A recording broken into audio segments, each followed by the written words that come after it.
Depois de 2 anos trabalhando home office, onde eu saí do CLT e foquei exatamente na minha agência, eu reuni tudo aquilo que me fez ser produtiva nesse ano, tudo aquilo que me ajudou a viver a liberdade e o privilégio de trabalhar home office. E é sobre isso que eu quero conversar com você hoje.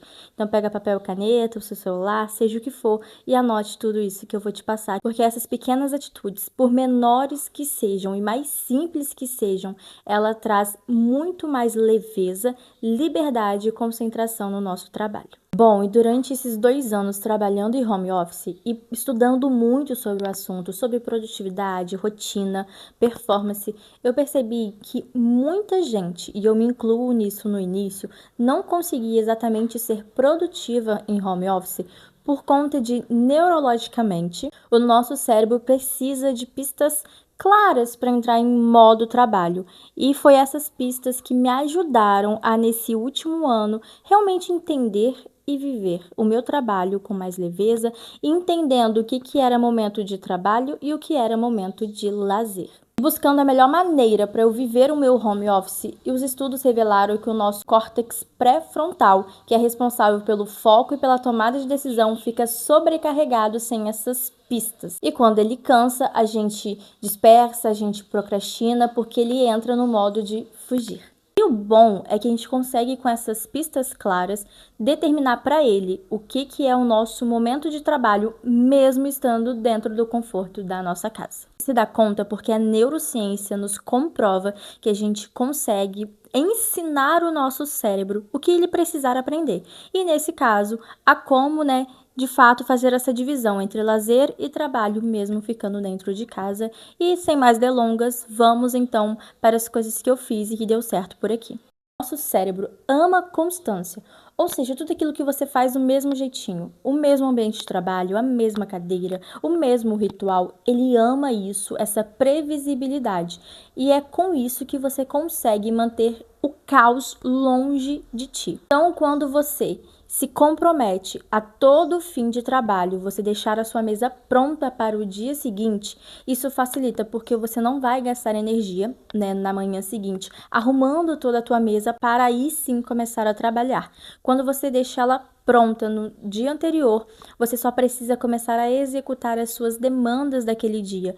E, obviamente, o seu cérebro não gasta energia porque não está um caos, está tudo em ordem. Você não se perde no excesso, você não fica confusa, te torna mais produtiva porque você vai fazer exatamente aquilo que precisa ser feito. A segunda coisa que eu fiz esse ano e que mudou completamente a minha rotina e meu tempo de tela foi silenciar as notificações.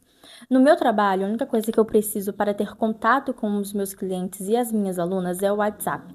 E eu tenho um período, 2 períodos, na verdade, no dia, para entrar no WhatsApp e responder as mensagens que ficaram do dia anterior e da parte da manhã.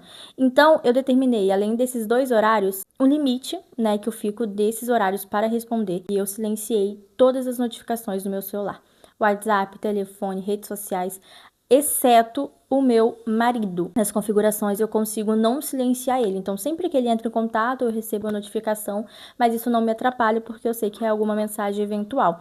Então silenciar as notificações, assim, maravilhoso. Claro que no início a gente estranha muito e mesmo assim a gente pega o telefone, mas silenciar as notificações é importante para que a gente continue focado no nosso trabalho, porque é muito simples, a gente está ali focado, do nada chega um monte de mensagens ou o nosso telefone começa a tocar, chega notificação das redes sociais, o que a gente vai fazer? A gente vai parar o que está fazendo, entrar, e aí entra num loop infinito, de que você entra na rede social, quando vai ver já passou 40 minutos. 40 minutos que você estaria dedicando àquela tarefa que você interrompeu. Então, é muito difícil a gente voltar para o mesmo nível de foco depois que a gente interrompe ele. Então, silencie as notificações que você vai ver o quanto você vai se tornar muito mais produtivo. Estabeleça rituais de abertura e fechamento todos os dias. E quando a gente estabelece um ritual de abertura e fechamento, isso faz com que a nossa resistência interna diminua e também protege o nosso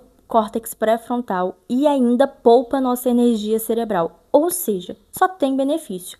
E isso pode ser algo simples, não precisa ser algo muito grande. Eu, por exemplo, acendo a luminária e venho com o meu cafezinho. Então, toda vez que eu sento na minha cadeira com o café e a luz acesa, eu sei que eu estou abrindo o meu momento de trabalho, de estudo, de foco, seja o que eu vou fazer naquele momento. E meu cérebro já entende, bom, agora ela vai focar, vai ficar distante das redes sociais e vamos trabalhar aqui. Então, isso ajuda muito. E fechamento, deu o horário, fechei o iPad, apaguei a luz, não faço mais nada. Ajuda muito quando eu fecho todas as abas que não estão sendo usadas, porque acaba sendo um excesso de informação. Eu estou ali, tem tantas abas abertas e eu estou usando apenas uma, e eu fico tentada toda hora ficar passeando por essas abas, isso atrapalha demais. Então, sim, fecha as abas que não está usando e sempre deixa aberta só aquilo que você precisa, um combinado com a tarefa que você está fazendo. Usar bloco de tempo é uma maravilha. Eu uso o método Pomodoro, eu acredito que você conheça, por ele ser muito famoso, e basicamente é um tempo que a gente vai de fato ter uma concentração muito intencional. Então a gente vai trabalhar 25 minutos em foco, descansar 5, voltar para mais 25, logo descansar 5. Quando a gente vê, a gente completou o ciclo de 1 hora e a gente faz uma pausa maior de 15 minutos, depois a gente recomeça. E dividir o nosso tempo por esses blocos ajuda muito a gente de fato ver onde nós estamos colocando o nosso tempo e energia. E uma coisa que ajuda muito é você recompensar o seu foco. Ou seja, não é você ficar se dando presente sempre que fizer algo que precisa ser feito, né? Sejamos responsáveis pelas nossas responsabilidades. Mas você pode, por exemplo, se eu ficar aqui focada em 2 horas lendo este livro, no final eu posso comer um chocolate, no final eu posso dar uma caminhada, passear com a minha cachorra, no final eu posso assistir um vídeo no YouTube. Entende que eu fiz o que precisava ser feito e ainda recompensei o meu cérebro. A dopamina, ela vem da imaginação da recompensa, do pensamento da recompensa, não da recompensa em si. Então, se eu falo para mim que se eu fizer 2 horas de foco, eu, sei lá, tomar um café gelado, o meu cérebro vai ficar feliz, vai liberar dopamina e aí eu vou me manter focada e energizada naquelas 2 horas, porque eu já estou, como eu posso dizer, o meu cérebro já entendeu a recompensa que eu vou receber depois que eu fizer aquela tarefa. Então, tenha isso. Por exemplo, eu estou em 75 dias do desafio Soft Challenge.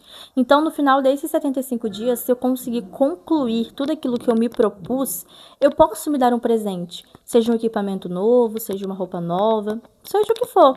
Eu mesma vou estipular o que seriam as recompensas, dependendo do tamanho do foco. Se é um foco curto, diário, se é um foco mais longo.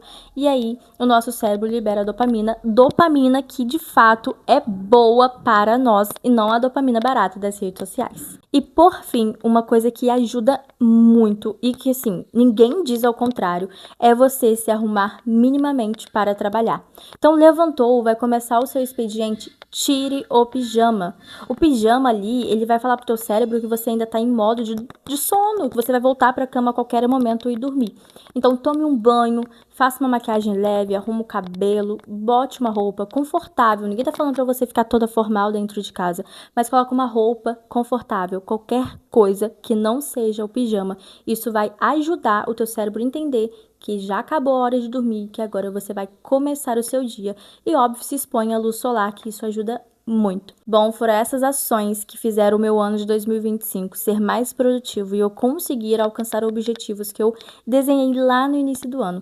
Eu espero que vocês tenham gostado. Se vocês já fazem alguma dessas ações, me conta nos comentários. E se você faz alguma coisa que te ajude, que eu não mencionei nesse vídeo, conta aqui também, porque eu amo conhecer novas ações, novos hacks, novos métodos para implementar na minha rotina e ver se funciona também. Eu espero que vocês tenham gostado. Eu vejo vocês no próximo vídeo. Beijo!